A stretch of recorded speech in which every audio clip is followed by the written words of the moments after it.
Samajwadi party के लोग लगातार ये सवाल उठा रहे हैं कि बसपा सुप्रीमो लगातार भाजपा की तारीफ़ कर रही हैं। क्या इसको मान लिया जाए कि बसपा सुप्रीमो ने भाजपा से गठबंधन करने का मन बना लिया है? बसपा सुप्रीमो ने जो भगवान परशुराम की प्रतिमा लगाने वाली बात कही है, इसको कहकर वो क्या संदेश देना चाहती हैं? कि उत्तर प्रदेश सरकार जो ब्राह्मणों का बीमा कराने वाला प्रस्ताव लाने जा रही है, इस पर आपकी क्या प्रतिक्रिया है? नमस्कार, मैं हूं आकाश मिश्रा और आप देख रहे हैं द गली मोहल्ला शो। आज हमारे साथ हैं बहुजन समाज पार्टी के बरेली मंडल प्रभारी तनवीर सफदर जी। बहुत बहुत स्वागत है आपका हमारे शो में।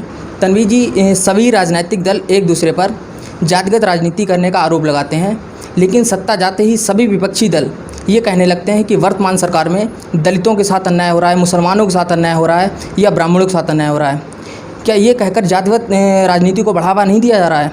कोई भी राजनीतिक दल ये क्यों नहीं कहता है कि जनता के साथ अन्याय हो रहा है? क्योंकि वर्तमान सरकार ने करोड़ों युवाओं को रोज़गार देने का वादा किया था, 100 दिन के अंदर गड्ढा मुक्त सड़कें देने का वादा किया था या भ्रष्टाचार मुक्त भारत करने का वादा किया था। कहाँ गए वो वादे या दावे? कोई भी विपक्षी दल इन मुद्दों पर सरकार का विरोध क्यों नहीं करता है? मैं सबसे पहले आपसे कहना चाहूँगा कि आरोप और प्रत्यारोप ये साथ है और ये हमेशा चलते रहेंगे। लेकिन जहाँ तक बहुजन समाज पार्टी की बात है, बहुजन समाज पार्टी ने हमेशा ये कहा कि सर्वजन हिताय सर्वजन सुखाय, और इसी नीति के साथ सबको साथ लेकर आगे बढ़ी है। और उसके साथ बहुजन समाज पार्टी ने नारा दिया कि जिसकी जितनी भागीदारी उसकी उतनी हिस्सेदारी। और इसी आधार पर जब बहुजन समाज पार्टी की सरकार आई तो चाहे विधायक बनाने का काम हुआ हो, राज्यसभा में भेजने का काम यहाँ हुआ हो, एमएलसी बनाने का काम हुआ हो, मिनिस्टर बनाने का काम हुआ हो, सबको उनकी जनसंख्या के हिसाब से चुनकर भेजा गया, सबको प्रतिनिधित्व दिया गया ताकि सब साथ मिलकर काम करें और एक अच्छे भारत का निर्माण कर सकें। आपका सवाल गड्ढा मुक्त की बात है, तो कोई भी सरकार और उसमें शामिल उसके लोग जब अपने आर्थिक गड्ढे भरने के लिए निकल पड़ते हैं तो सड़क के गड्ढे रहे देश को भी गड्ढे में डाल देते हैं। और वर्तमान में आप देखिए, जिसे भी देखिए, भारतीय जनता पार्टी के लोग अपने आर्थिक गड्ढे भरने पर लगे हुए हैं, जिसके कारण रोड में भी गड्ढे हैं और देश को भी गड्ढे में ले जाने का काम कर रहे हैं। इसका नतीजा ये है कि हमारी सारी संस्थाएं जिनका निजीकरण हो रहा है, कभी किस चीज़ को। तनवीर जी, उत्तर प्रदेश सरकार जो ब्राह्मणों का बीमा कराने वाला प्रस्ताव लाने जा रही है, इस पर आपकी क्या प्रतिक्रिया है? बीमा जैसे ये शब्द हमारे जहन में आता है, इसके साथ एक चीज़ आ जाती है कि दुर्घटना। जब ये भावना आई तभी तो बीमा का चर्चा आई। ब्राह्मण समाज के साथ जो किया जा रहा है वो मेरी नज़र में तो उचित नहीं है, क्योंकि मैं कहना चाहूँगा कि ब्राह्मण समाज को नज़रअंदाज इसलिए किया जा सकता है कि ब्राह्मण समाज को हमेशा प्रबुद्ध समाज के तौर पर देखा गया, जिन्होंने राजनीति को एक अच्छी दिशा दी। और आज़ादी के बाद से उत्तर प्रदेश में साथ साथ हमारे मुख्यमंत्री ब्राह्मण बने और जिन्होंने सबको साथ में लेकर चले। किसी को उनके ख़िलाफ़ कभी कोई ऐसी आपत्ति नहीं मिली कि किसी समाज के साथ भेदभाव किया हो। एक अच्छा मार्गदर्शन दिया है, जो कि उन्होंने हमेशा चाणक्य के रूप में ये कहा है कि राजनीति में धर्म नहीं होना चाहिए, राजनीति का एक अपना धर्म होना चाहिए, राजनीति में धर्म नहीं होना चाहिए।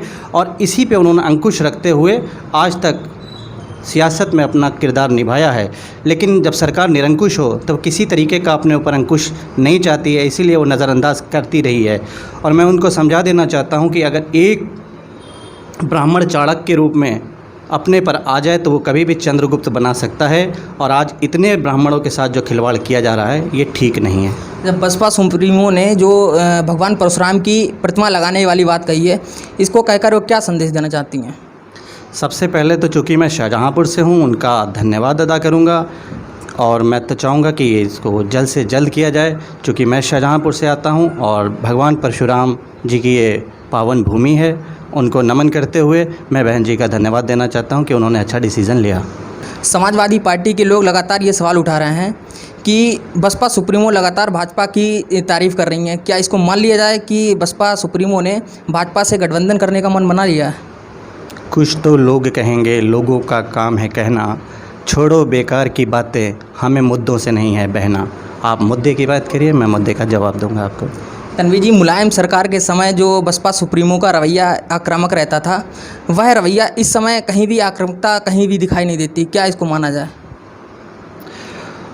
हर जगह पर दिखाई देती है।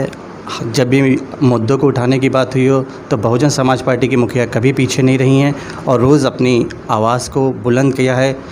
दबे को, कुचले की, शोषित की, चाहे वो किसी वर्ग से आता हो, किसी भी जात से आता हो, उसकी आवाज़ को बुलंद करने का काम बहुजन समाज पार्टी ने किया है। ये आपने ब्राह्मण समाज के ऊपर बात की तो मैं फिर ये ज़रूर कह देना चाहूँगा कि जिस समाज के पैर छूकर आशीर्वाद लेकर हम आगे बढ़ते हैं, अपना भविष्य सुधारने की कोशिश करते हैं और उस आशीर्वाद से हम अपना भविष्य बना सकते हैं, आज वो आशीर्वाद ही संकट में पड़ गया है तो देश कहाँ जाएगा, ये चिंता का विषय है। चलिए, बहुत बहुत धन्यवाद हमारे साथ जुड़ने के लिए। तो ये थे हमारे साथ बहुजन समाज पार्टी के बरेली मंडल प्रभारी तनवीर सफदर जी।